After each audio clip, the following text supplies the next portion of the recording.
All right, well, good evening, everyone. This is very weird to be talking into a bunch of black screens. So hopefully I'll do all right.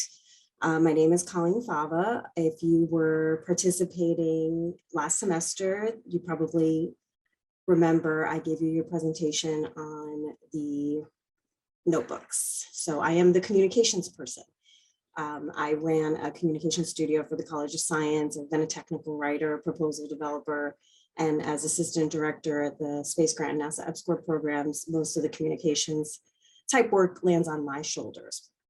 So this is a revamped, for the faculty, I think Jean at least has seen this presentation before, but it's revamped and it's in a new format, and I've got some new information in there. If there are any errors, please let me know, because this is the first time I'm giving this, so there's a possibility that could be happening. And also, if you have a question, there'll be time at the end for questions, but if you have a question, I'm perfectly comfortable with you interrupting. You could drop it in the chat or turn your mic on. Obviously, McNeese can only go in the chat. I have a chat window open, and I'll try to look at it occasionally to just see if there's anything in there. Okay, so here's a summary of the presentation. I'm going to talk to you about 3 areas about giving a presentation. So the first part of the presentation, we're going to talk about content development and delivery. So what's the actual meat that you're using for this presentation? Then we'll talk about design, so some tips for how to structure and design your slides. And then we'll talk about execution, how you actually deliver your presentation, the resources you have, your body language, and effective speaking skills.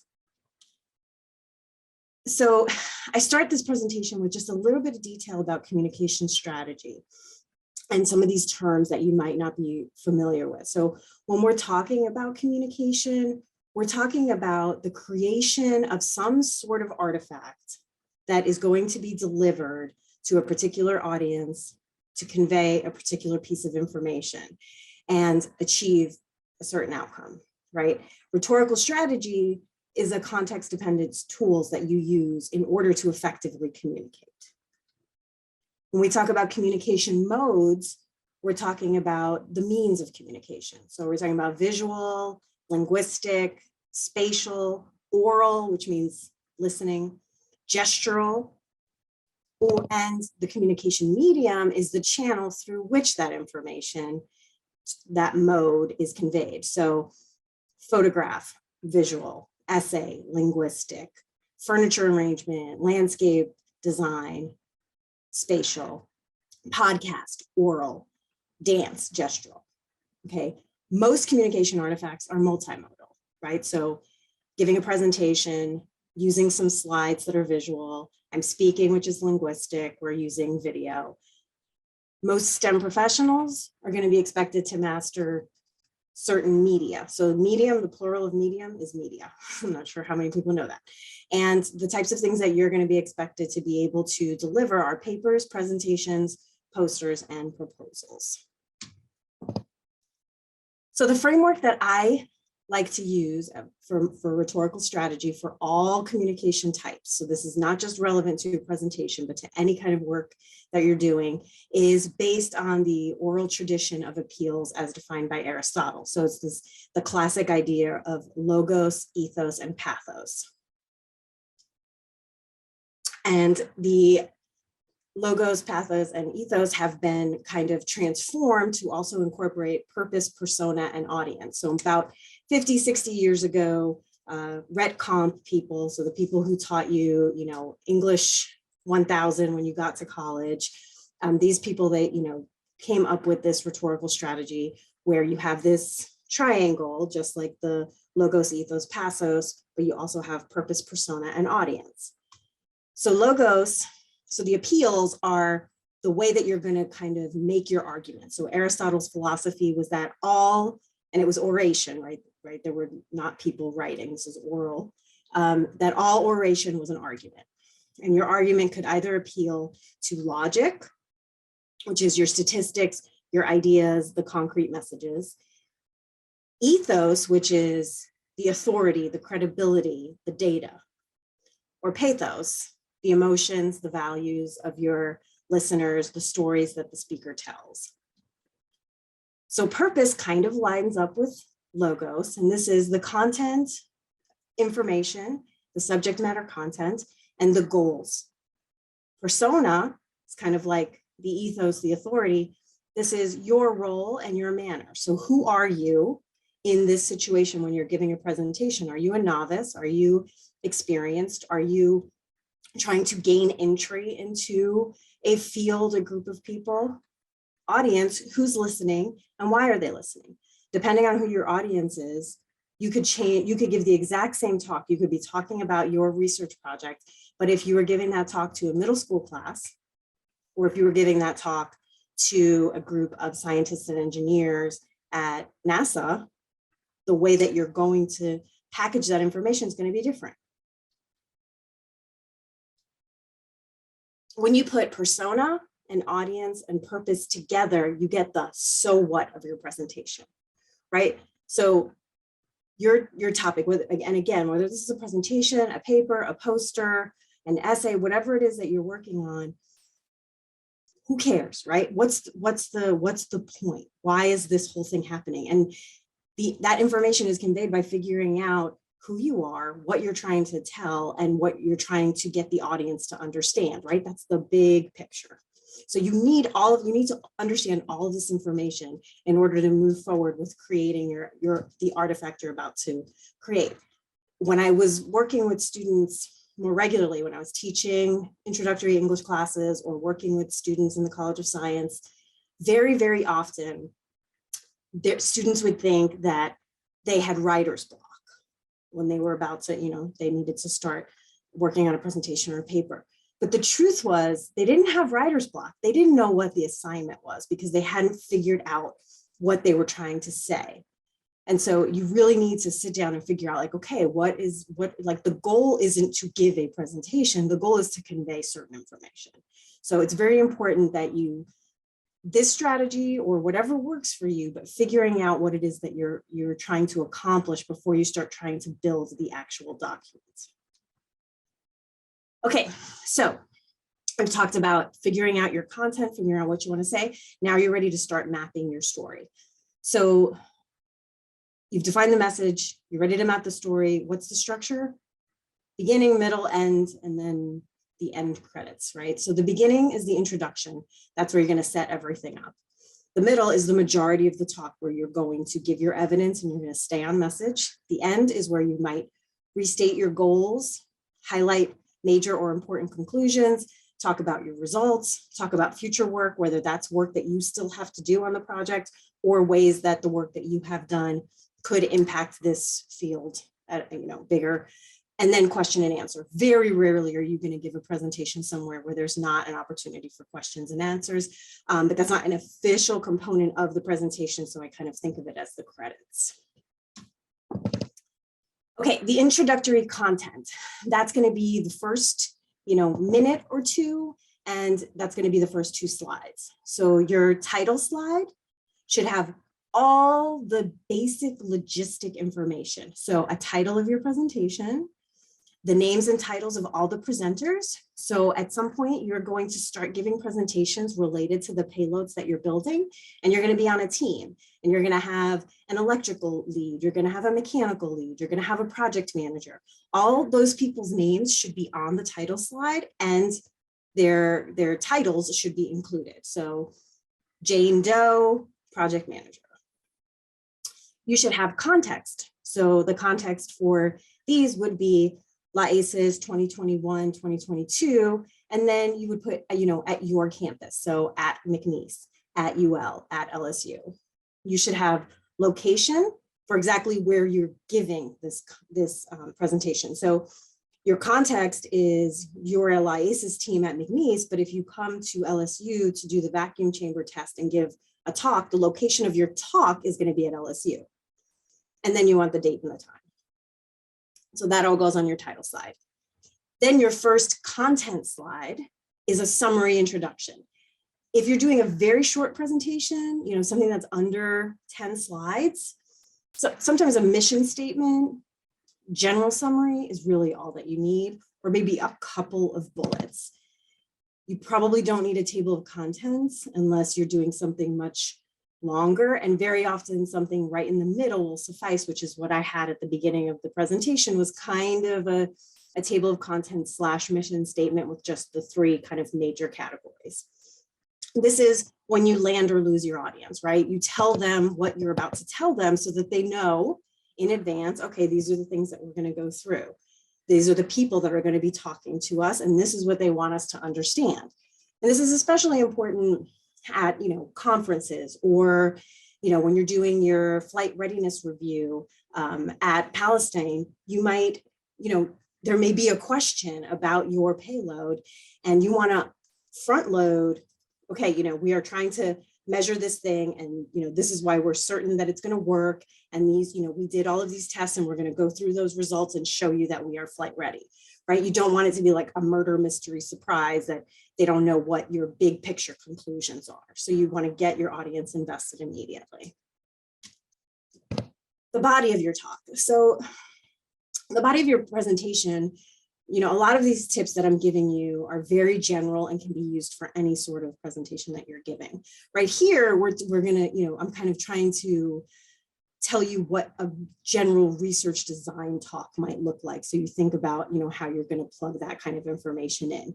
But this might look different depending on what you're giving a presentation for. So if you do volunteer work and you're trying to recruit people to volunteer, the body of your talk is not going to look like this, right?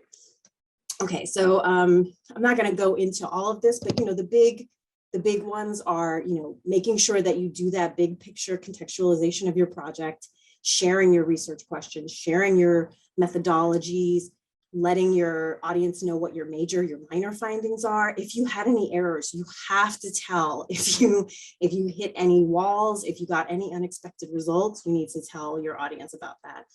And then, wrap up, which I mentioned before, with what is this leading into? Is there more work that you need to do, or is there more work that people in this field could do? And then you open the floor for questions. Okay, so we have gotten to the design portion. So back in the day, because I've been doing this for a while, there weren't very many options. PowerPoint was kind of the only option, and templates were terrible. So both of those things are not true anymore. There are other options. There are things like Canva and other open source online software platforms that you could use to design slides. I think even though sometimes they're prettier, and even though sometimes they're even easier, I do recommend that you use PowerPoint. You're likely to be able to find a computer that has PowerPoint on it. So if anything, happens, or if you have to use a house computer when you're giving a talk, or if someone wants you to share your slides with them and they might want to use them for something else, they're more adaptable. If you want to, if you write a paper and you want to try and move some of that content into PowerPoint, it's not super easy, but it's much easier to switch among different programs in the Office suite. Templates, they used to be completely inflexible. It used to be just whatever the design is, the size, the color was what you got. Erin actually pointed out to me, I hadn't even tried in years, but apparently most of the templates now are, movable. You can move them around. So it's not terrible to use a template anymore. Although the one thing that you do give up is you can't put your own stamp on it, right? So these slides that I'm using, I designed. I used colors in our logo. I used pictures from our program, and I can very easily adjust any of these things. I can make my border smaller. I can get rid of some of the pictures. I can easily convert to that larger landscape, 16:4, whatever it is. So there is just that kind of flexibility. Parallel structure. So usually, this one's gonna, kind of use some effects to bring in some information. So usually I would want to talk to y'all about parallel structure and see who was familiar with it. But I'll just explain it here. So it's the use of unifying design elements. And the design elements are not just the things that you might think of as design elements, like these pictures or these banners or the logo. It's also considering font and bullets and location as a design element. And when you're using parallel structure, you're being consistent with that, right? So we're on slide 11. My title has been in the exact same place. My subtitle has been in the exact same place. I give you the number, so it's a repeat, you know that we're still in the same subject, but then I have a subtitle to clarify so that it's not confusing. So if you refer back to a slide, you would say, okay, the parallel structure slide, not the slide design slide, because there are lots of those. And then I will often put some, highlighted information tips over in this dark blue box over on the right. You know where to find the information. This is to make it easy on your audience, to make it easy on yourself. We don't want to go hunting for information. You're not, I assume, thinking about my design. You're not thinking about where any of these pieces are. You're not trying to find information. You're listening to me, and what I'm saying is going along pretty well with what you're seeing on the slide.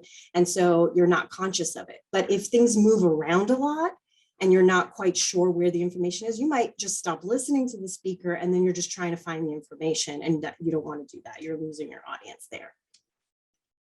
Okay, when you're picking your color palette, you want to pick something that's easy to read and that complements any required images that you can't control. So for example, if you're using a lot of charts and graphs that you've imported from Excel or some other software where the default is a white background, you probably want to use something that has a white background, or at least something light, or think about using borders and stuff to compensate if you don't use that white background, so it doesn't just look like cut and paste.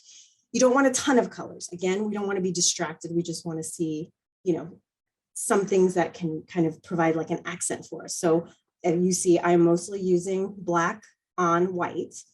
I will occasionally use the same blue from my accent bars when there's something I want to highlight. It's a very important word. So you look at this slide and you know that color palette and font is important to this slide. You want to pick colors from photos and charts. As I mentioned earlier, I used the blue, the brightest blue from our logo when picking my design elements and my blue fonts. You want to incorporate designs and colors that reinforce your subject, but you want to be careful. And in the final bullet, I'm going to give you an example. You want to avoid extreme colors except as accents. So if this whole entire screen was in red font, it would be very hard on the eyes.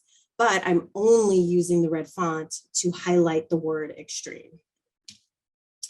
You want to keep the body design to just 2 or 3 colors. It's not a rainbow. You want it to be readable and professional. And you want to use contrast for readable text, which means using, I guess that one is on this slide. So using dark on light or light on dark. So sans serif fonts, I don't know if y'all are familiar, but sans serif fonts are the ones that don't have the little kind of squigglies at the ends of the letters or the corners of the letters. So Times New Roman would be a font that is with a serif. Sans serif fonts, meaning no serif, is Arial, Helvetica, Lucida Sans, Calibri, which is my favorite and what most of this presentation is in. You want to pick the size. These numbers are kind of not really relevant. The number of fonts that we all have available to us now, 18 point in one font could look as small as an 8-point font in another font because of just the way the font itself is structured. But just use your good judgment, okay? If it's something that is difficult to read, you definitely don't want to be veering into Word document style fonts like 11 and 12. Like that's definitely going to be too small. And your largest font should really just be in that title slide. But if you're trying to squeeze some information in or trying to make something pop, and so you're trying to go a little bit smaller or a little bit larger than normal, I would highly recommend, if you have access to the place where you're actually going to be displaying this presentation, put it up and get some people to kind of see, sitting in the worst seats, people who don't have the greatest vision, and see if they're able to read it. Okay, so this is what I thought was going to be on the bottom of that previous slide. So the font color, dark on light, light on dark, avoid bright and harsh colors. So that final bullet is, like a bright red, orangey red background with yellow font.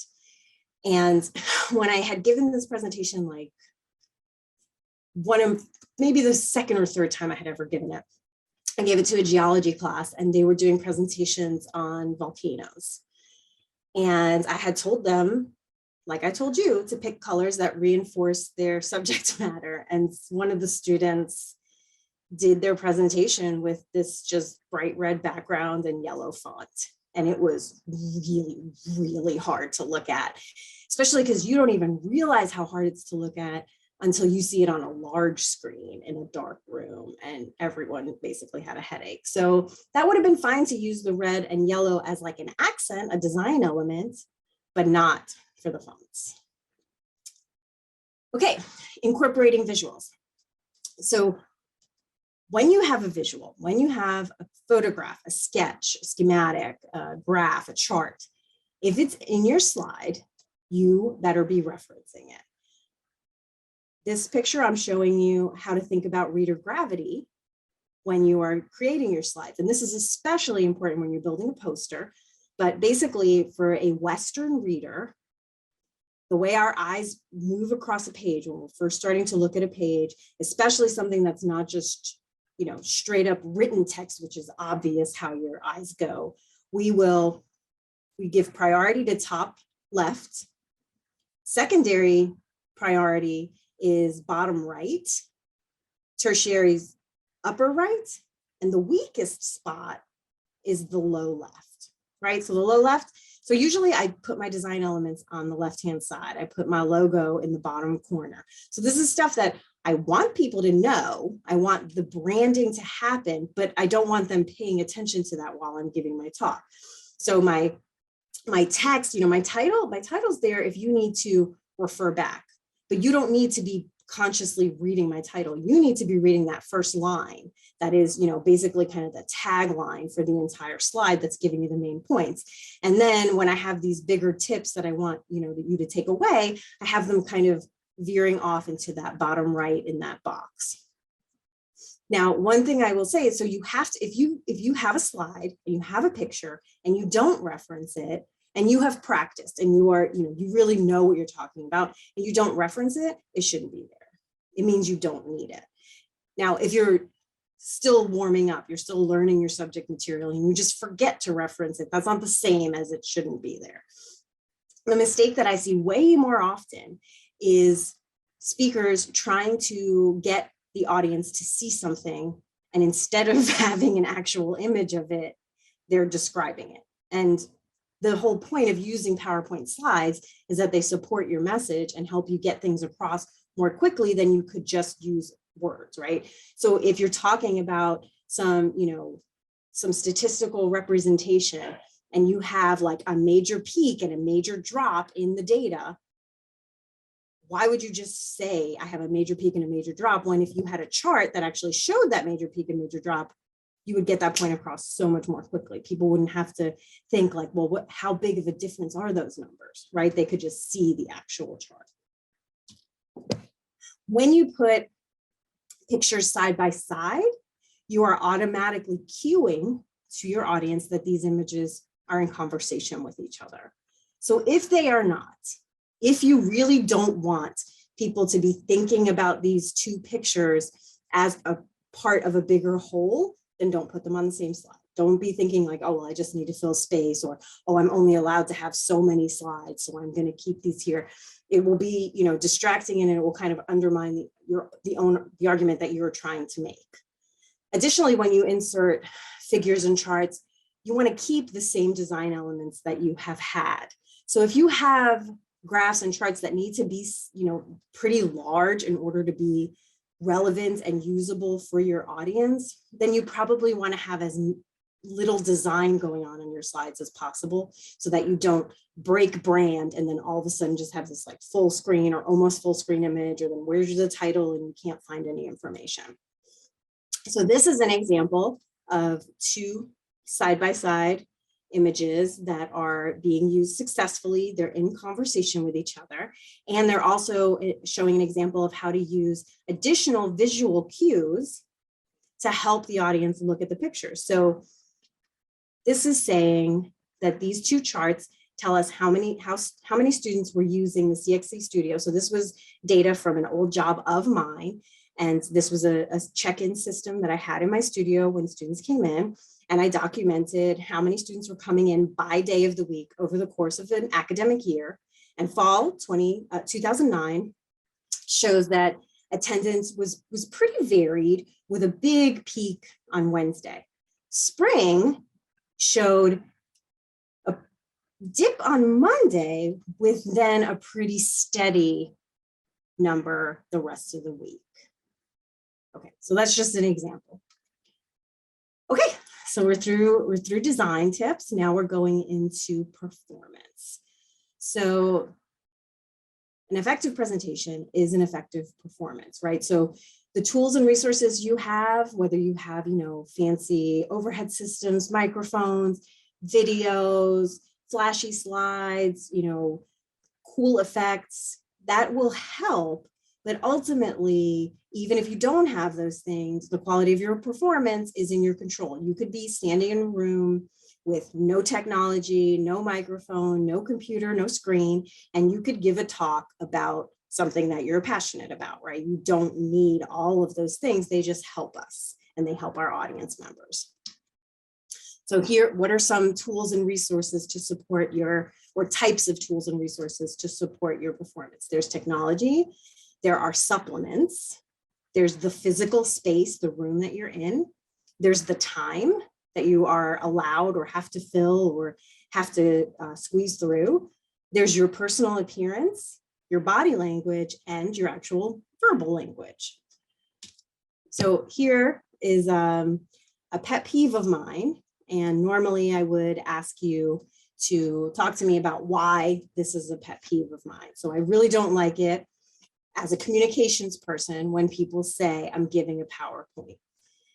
And the reason why I don't like it is because you're giving a presentation, you're using PowerPoint.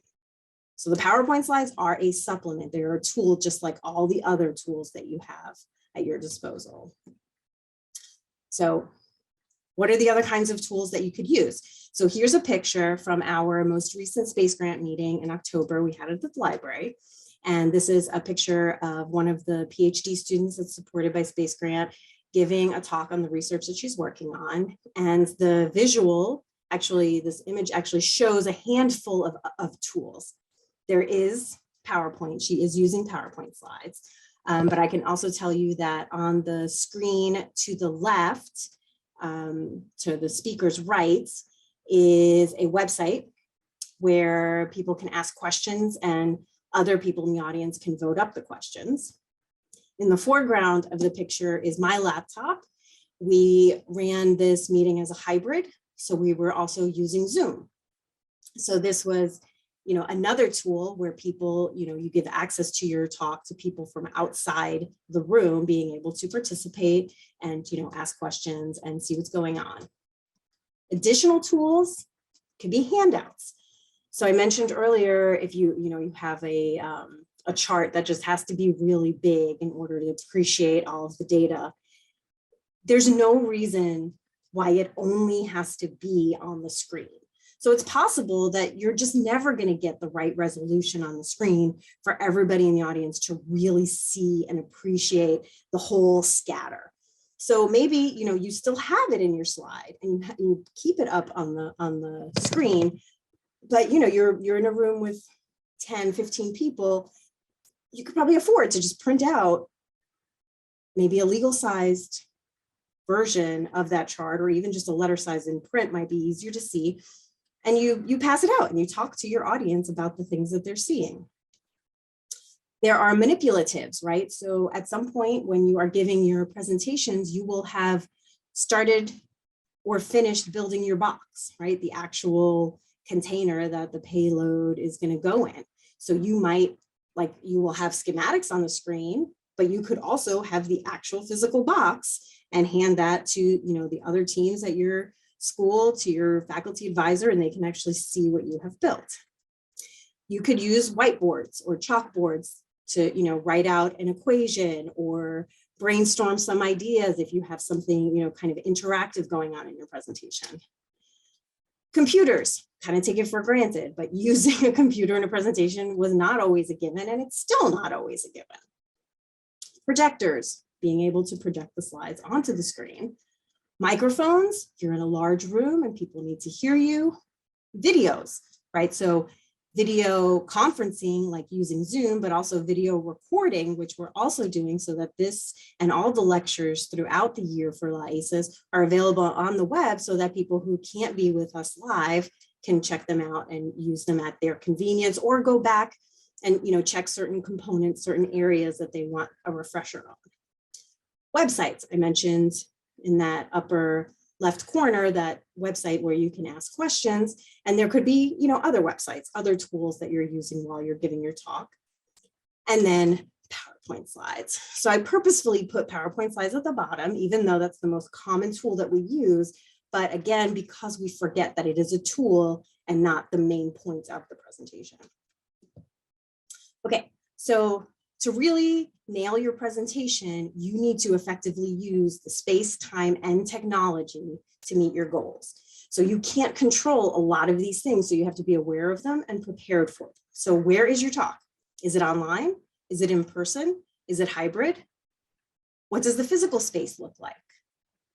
Are you restricted in moving around that physical space? Are you allowed to walk around? Do you need to stay at a podium? Is your screen going to be behind you and you will have no access to a screen in front of you to look at your slides? Do you want to maybe bring a printout of your slides so that you have something to reference? Maximum times, minimum times, right? So do you have to fill a certain amount of time? Are you going to get cut off no matter what happens at a certain period of time? What are the hard requirements? What's the flexibility? Are there things where, potentially if things go a certain way, you could have additional information to talk about? Or are you just set on a specific amount of time and there will be no additionals? And then technology, meaning do you have to bring technology, right? So are you expected to bring your own laptop, projector? Do you need to bring your content on a flash drive? Do you need to submit your slides early via some sort of cloud box system? Are you required to use a house machine? What kind of software is going to be on that machine? Is it going to be compatible? Do they have the latest version of PowerPoint? Do you need to maybe save your PowerPoint slides as to be compatible with older versions just in case? Do they have Wi-Fi? Do you need to link to YouTube and play a video at some point during your talk? And is that going to happen? Are they going to have the audio that you need to be able to play it? Are they going to have internet so you can actually connect to YouTube? Now we're talking about how you're going to look for your presentation. So the tagline for this slide is dress the part, but there's more than one part. So I have this silly picture here that pretends to make a decision about these three outfits. The truth is that all of them could be appropriate depending on the context, right? So I'm giving you this talk, I'm wearing my Ravenclaw hoodie and I have a Jurassic Park t-shirt on, and it's fine because we are in, a safe, casual, relaxed space. But if I was giving this talk in a lecture hall to, a large group of people who I did not know, did not interact with regularly, I would probably wear something closer to the outfit in the middle, except not quite as Stepford. But the idea is you need to just figure out what is going to be appropriate to the scenario, and really important is what makes you comfortable, right? So first step, if you're invited to give a talk, ask the organizer. If this is in a class, your teacher, right? So what is your teacher's expectation? A lot of teachers, when they give you an assignment to give a talk in the class, they really don't care. They just expect you to come to class the same way you have come to class. Some professors feel differently and they might not always tell you. So Greg expects his students, when they give their presentation, to be dressed, somewhat like business casual to business professional. So you want to just check, like, oh, I'm giving a presentation. Do you have an expectation? And don't just assume just because the student who went before you did or didn't what the expectation is. Try to get it directly from the teacher. More than likely, if they didn't tell you, they think they told you, or they really might not care, but it's good to ask. You might not always have access to the person who's organizing, So then you ask the person who invited you. So a professor says, here's a conference, you've been working on this project, I want you to give a talk, we're gonna have you register for this conference. So you ask that professor, okay, what should I wear? Check the website for guidance. Some of the bigger conferences will actually tell you this is a very casual affair, or this is a business casual kind of space. They'll tell you, or there might be pictures from previous year events.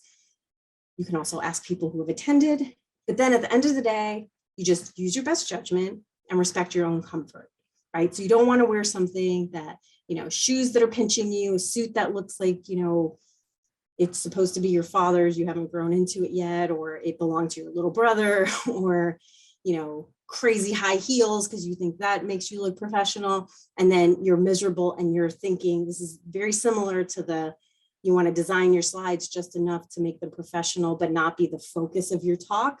Same thing about your appearance. You just want to be comfortable and feel good and not be thinking about how you look, and nobody else is going to be thinking about how you look. They're just going to be concerned about what you're saying.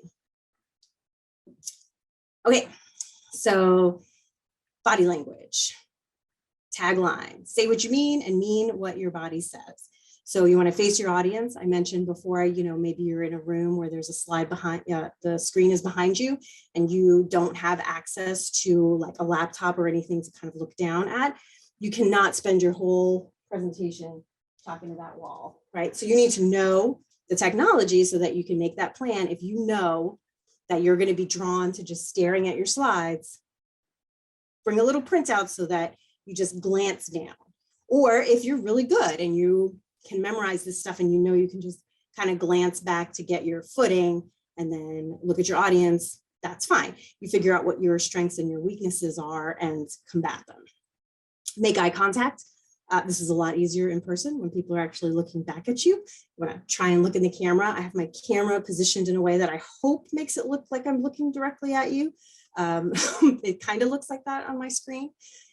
You want to attend to the entire room. So if we were in a room together, you would probably notice, or maybe you wouldn't, maybe I have tackled this and come out victorious, but I tend to favor my left. So I will talk more to people on the left side of the room than the right. So I have to make a conscious effort to not ignore this side, but it's just for some reason the way that I lean. When you're in a Zoom meeting, check for chat boxes and raised hands, right?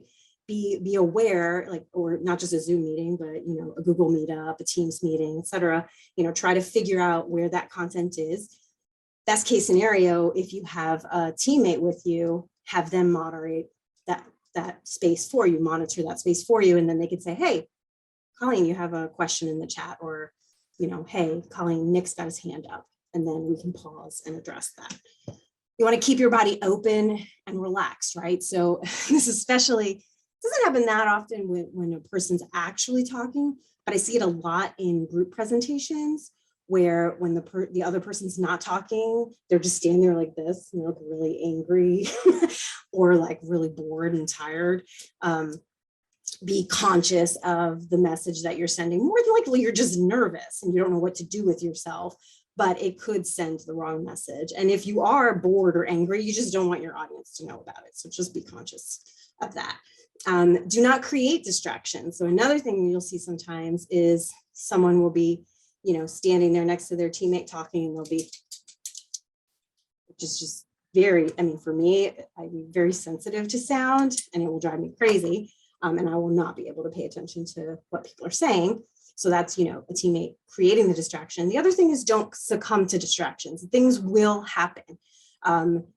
We will have, the custodial staff will decide to start vacuuming the hall right outside the room where you're giving a talk and it's very noisy. There's nothing you can do about it. You acknowledge it, move on. Be honest and enthusiastic about your subject. Care about what you're saying, why you're saying it, care about the people that you're talking to.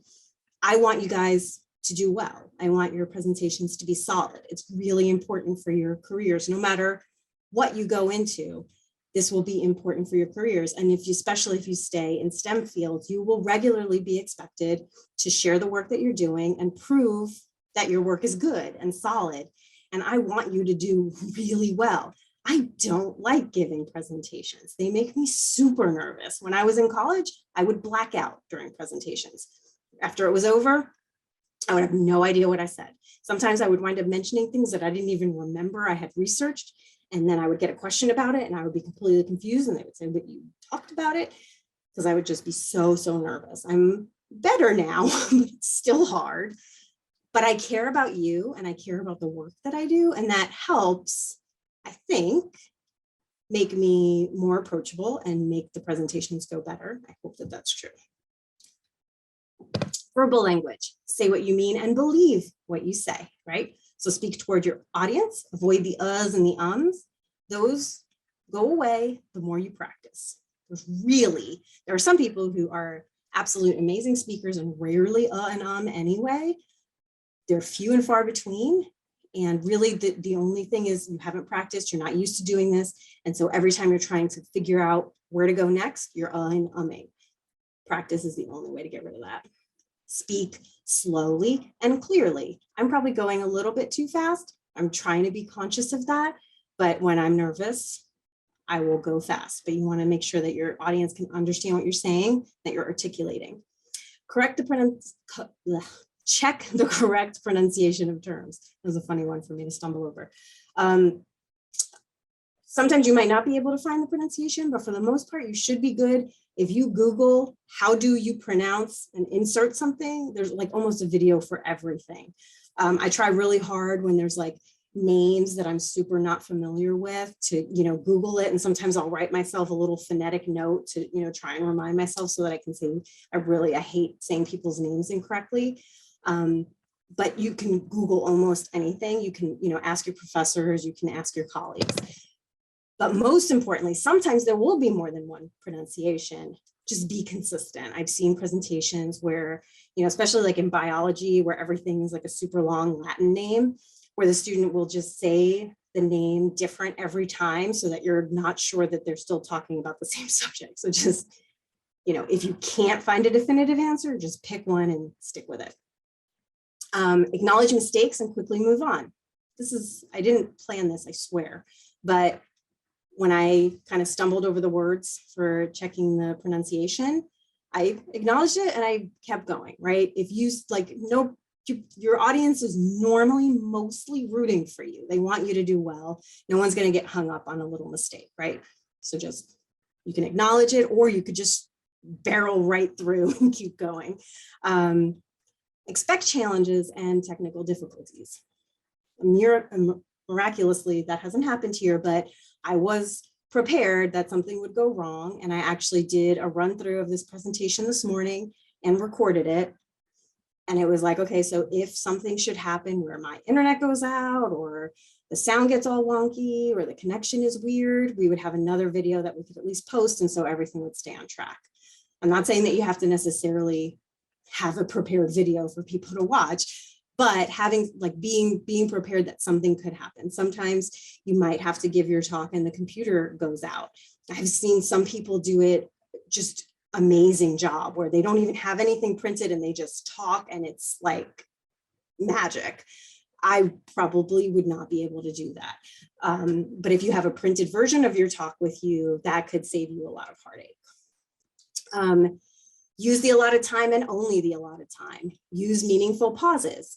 So sometimes you might actually want your audience to be thinking about something. So you put up an equation or you put up some results or you showed a video or you have a problem that needs to be solved and you don't want to move right to the next thing. You want them to actually sit with that information and think about it. That's a meaningful pause.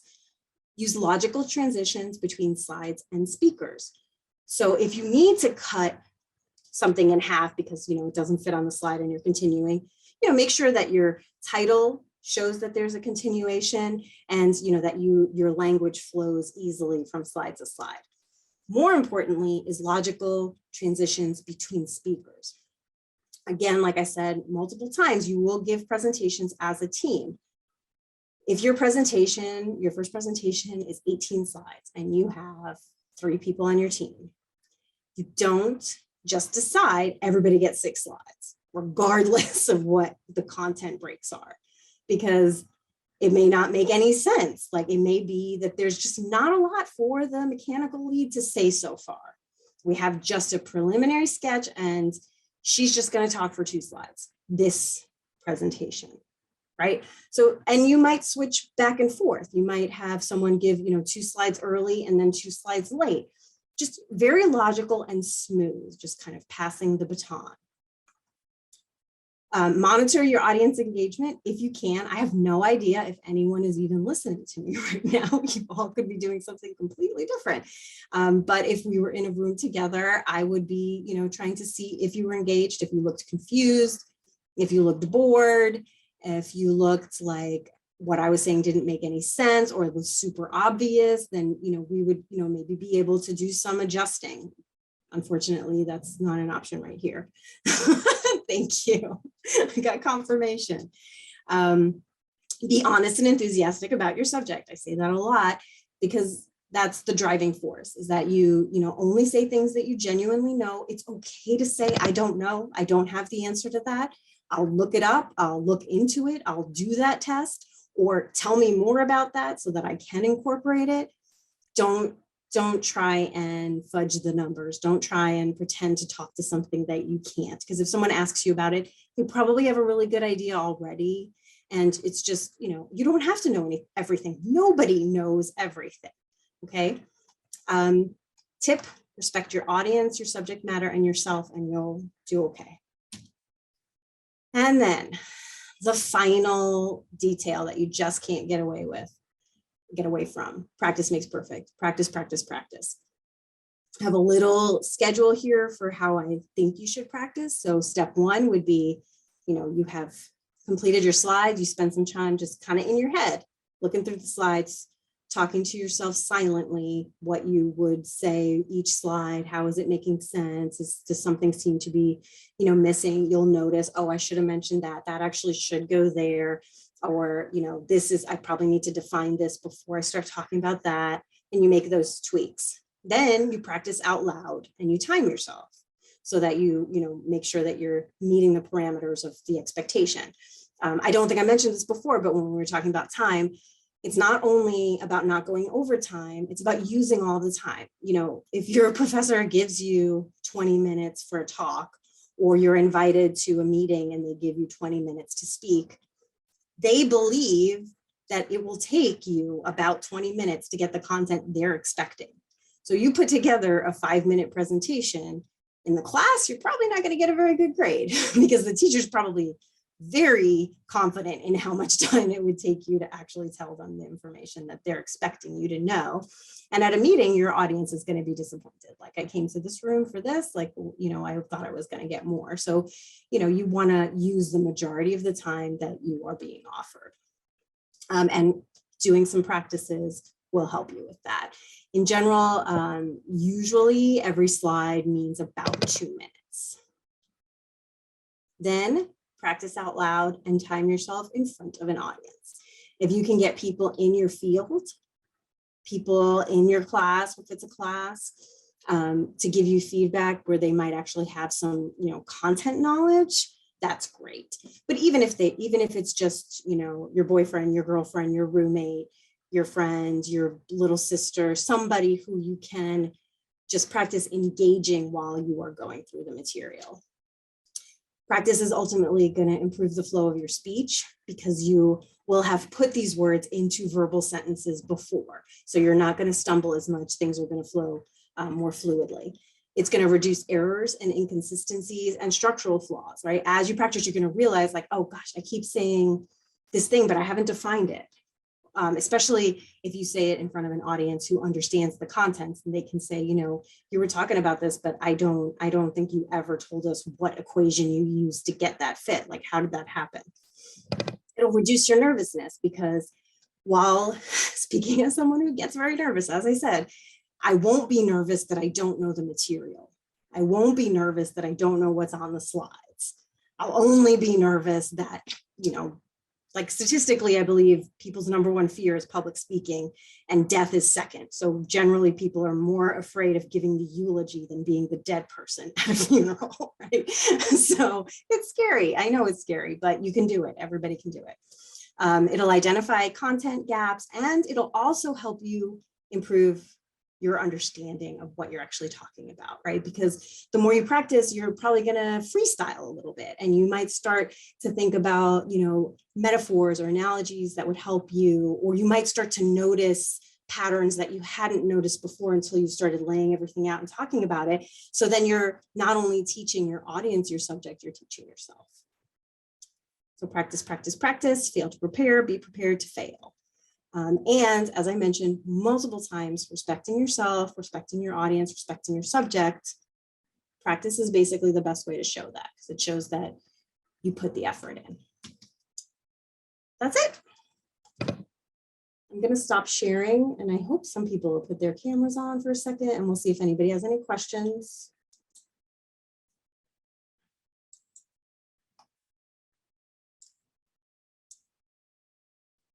Hi. It's like almost faces, partial faces. So does anybody have any questions? Concerns?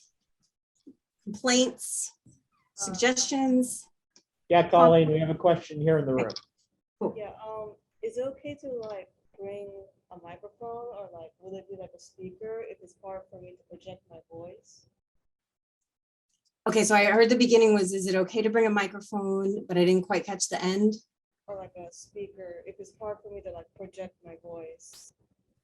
Well, I think it depends on the context, right? So in a safe space like this program, right, you could say I have, even in a small room like this, I struggle with projection. So, I have my own wireless mic. And if you don't mind, I'm gonna just, connect it to this system. I think that's totally reasonable. But it's really going to depend on the space that you're in and the audience. If you're giving a talk at a conference, more than likely there's just already going to be a mic.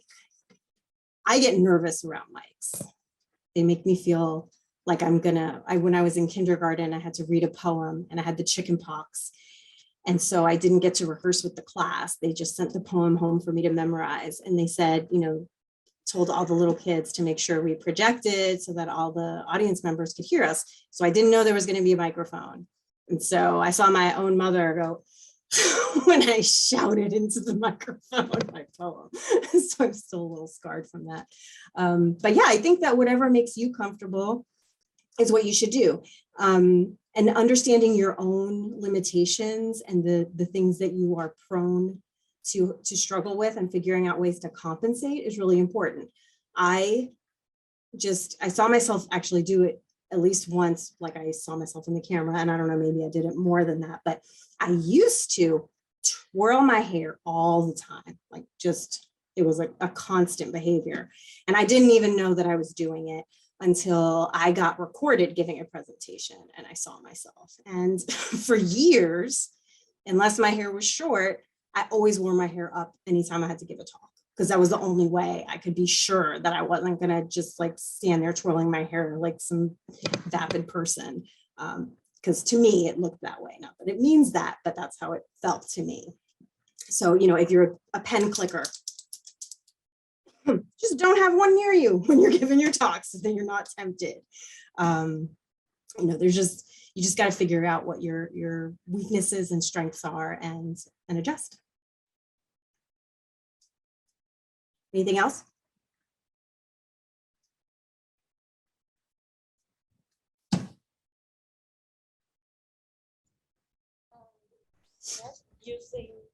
Would you suggest using like a size of small note when you're giving a presentation? I didn't hear that again. I just heard the end that time. Would you suggest bringing a small note when doing the presentation? So you shouldn't need note cards.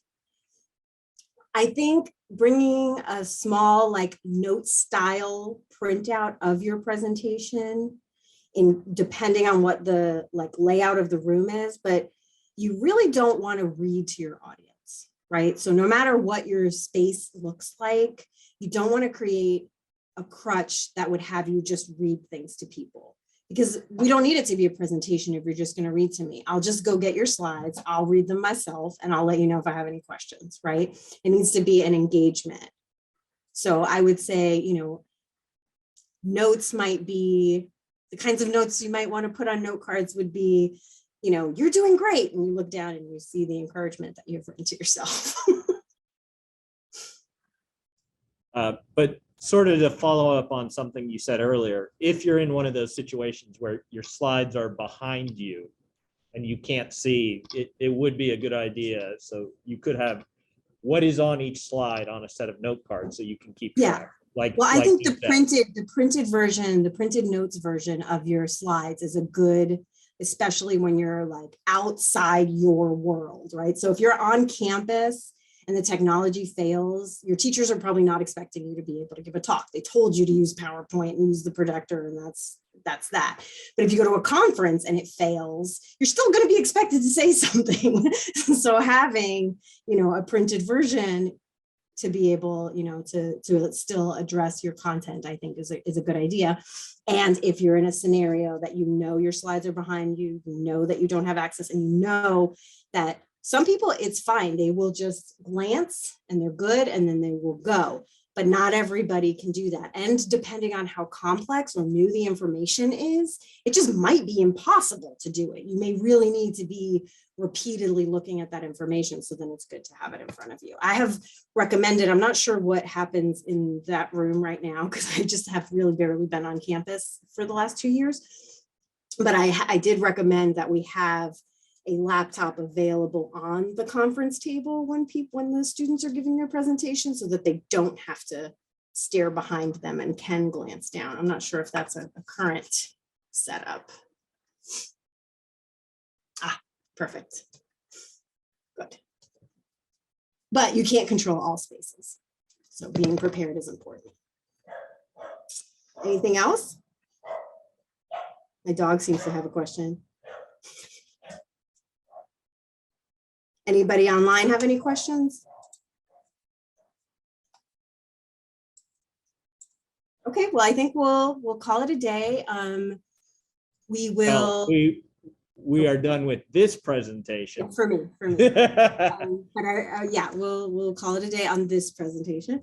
And we will, I'm sure, have multiple opportunities for y'all to give talks to the whole group, but you definitely, I will, you know, emphasize, and if you're watching this later, or if you're a faculty member, or if you're a student without your faculty member, please provide the students opportunities to give their presentations more than once. Don't wait until the final deadline.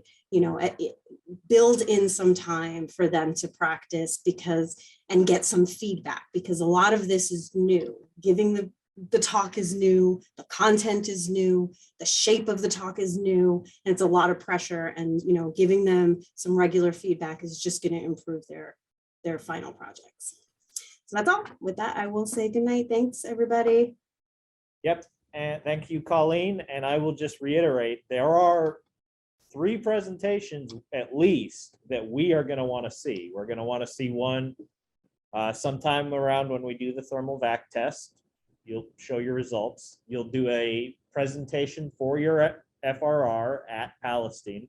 And then after the flight, you'll present your results in a short science presentation. So there's going to hopefully at least be 3, because that means we're able to actually conduct flight operations like we would like to.